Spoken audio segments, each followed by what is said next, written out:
François Gabion, bonjour et Bonjour. merci de vous être déplacé ici au restaurant au bureau pour notre émission régulière d'interview sur Radio Gaga. Vous êtes membre d'une association d'histoire locale qui s'appelle Amis Proches.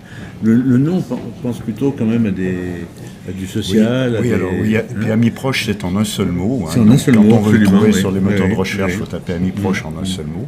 Alors moi, je m'occupe plus particulièrement de la communication sur la branche patrimoine d'Amis Proches. Michel Fonbonne, notre présidente, n'étant pas disponible, Oui. m'a chargé Très de la bien. représenter, mais elle est tout cœur avec nous aujourd'hui. Oui. Donc notre mission particulière sur Roche-la-Molière, c'est de mettre en valeur l'histoire locale. Nous avons à Roche-la-Molière un château qui On va en date parler, du oui. XIIe siècle, dans lequel effectivement on a une partie qui est consacrée à la mine. On est plus aujourd'hui consacré sur la mine en cette période de Sainte-Barbe. On essaye Exactement, toujours de coller à l'actualité. On va en parler tout de suite d'ailleurs. Effectivement, il y a une manifestation qui est organisée par l'ancien directeur de la Cinémathèque de Saint-Étienne que j'avais contacté.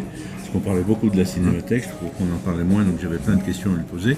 Il n'est pas disponible, mais il m'a donné les coordonnées de votre présidente. Alors, 3 films, je crois, ont été proposés. Gérard Vial, donc voilà l'affiche de cette manifestation.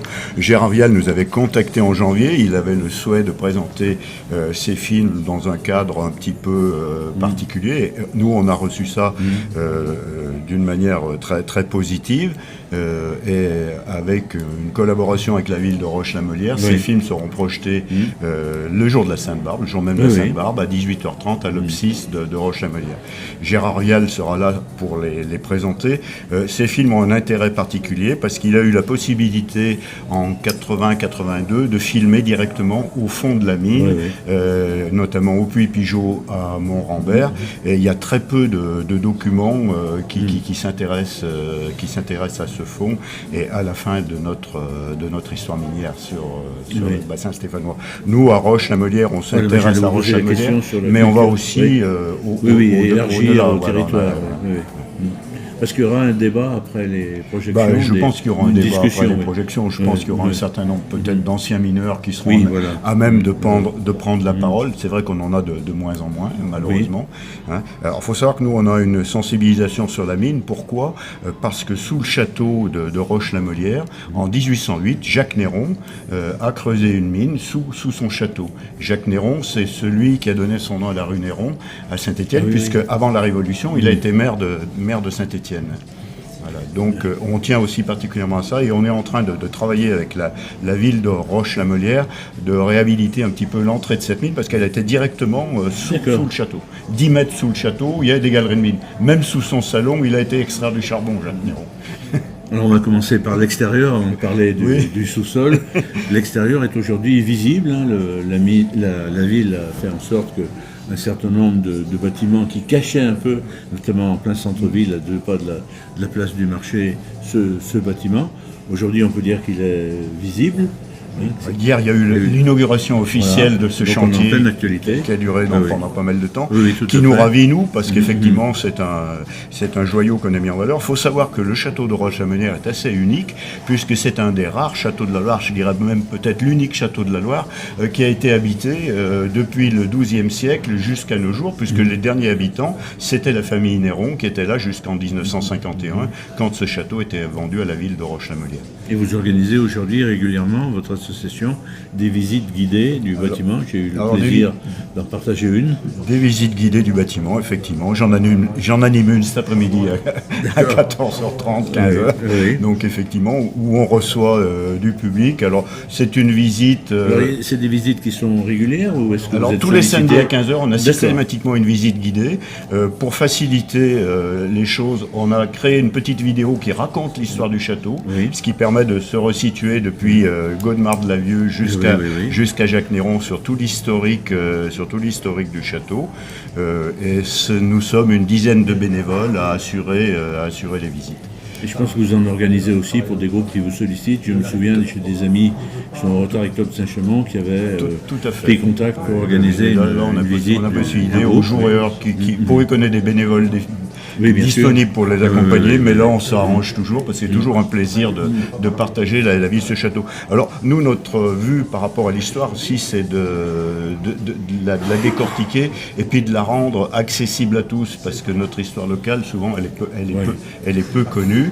Et on essaye... dit tous, ça peut être des scolaires qui viennent. Ah, exactement. Aussi, oui. Nous faisons également des animations scolaires assez souvent, où on leur fait, alors soit on travaille sur le Moyen-Âge, soit on travaille sur le charbon ou des choses comme ça, et on travaille souvent en amont avec les instituteurs ou avec les professeurs de collège sur cette thématique. On a aussi le souci de rendre vivant l'histoire du château, et depuis 3 ans, nous organisons au mois d'octobre la nuit au château. Dans cette nuit au château, nous recréons des scénettes, disons, sur l'histoire du château. On a recréé l'arrestation de Jacques Néron, puisqu'il a été arrêté à la Révolution, et il y a eu des pétitions qui lui ont sauvé sa tête, parce que c'était un patron pas comme les autres. Donc les gens disaient, lui, il n'est pas comme les autres nobles et compagnie. On a recréé une cour de justice aussi au Moyen-Âge, et cette année, nous avons recréé l'assassinat de Jean d'Augerolles et de son fils, Jean d'Augerolles, qui aujourd'hui a donné son nom à la grange du château. Alors, les conversations ont commencé par la projection prochaine qui aura lieu le jour de la Saint-Barbe. J'ai eu le plaisir aussi de visiter en plein centre-ville un petit musée de la mine qui est quand même intéressant et qui est bien documenté. Oui, qui est bien documenté. On a un archiviste qui a collecté tout un tas de documents sur la mine. Et puis on a la chance en 2013 que des anciens mineurs ont reconstitué sous le perron du château une galerie de mine. Alors c'est pas la galerie de mine actuelle avec des voûtes en ferraille, non, c'est une galerie purement avec des boisages, des choses comme ça. Et c'est des mineurs qui ont fait ça comme ils faisaient ça au fond. D'ailleurs, ils n'étaient pas toujours d'accord entre eux sur la façon de faire telle technique ou pas. Et l'avantage aussi de cette galerie, c'est qu'on a aussi un texte qui présente l'histoire locale, avec une automatisation sous forme de diorama qui permet de piloter le visiteur sur les différents axes de la vie à la mine au fond. Alors, on mesure qu'une association d'histoire locale peut être extrêmement dynamique.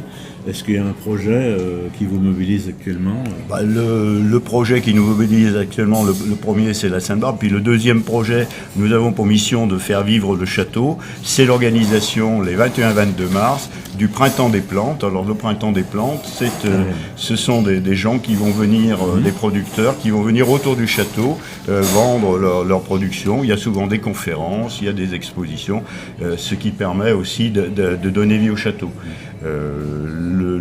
Notre mission, c'est de donner vie à ce château, de montrer les extérieurs, mais aussi de donner aux gens l'envie de venir visiter l'intérieur, et puis peut-être de se joindre à nous, parce que nous sommes tous peut-être presque que des septuagénaires, donc il y aurait besoin de rajeunir un petit peu notre route. Voilà, en conclusion, est-ce que vous avez un site ? Est-ce que vous avez Alors on a un site, Amis Proches, en un seul mot. Tout accroché. Vous allez tomber sur notre site. Il est très bien documenté parce que il y a tout un tas de documents sur la région et on a un grand nombre de visiteurs sur ce site, donc ce qui permet. Et nous avons aussi une page Facebook sur Amis Proches. Oui, je l'ai vu. Et je pense qu'on pourra relayer l'interview quand il sera terminé. Absolument. Merci grandement. Voilà, merci à vous.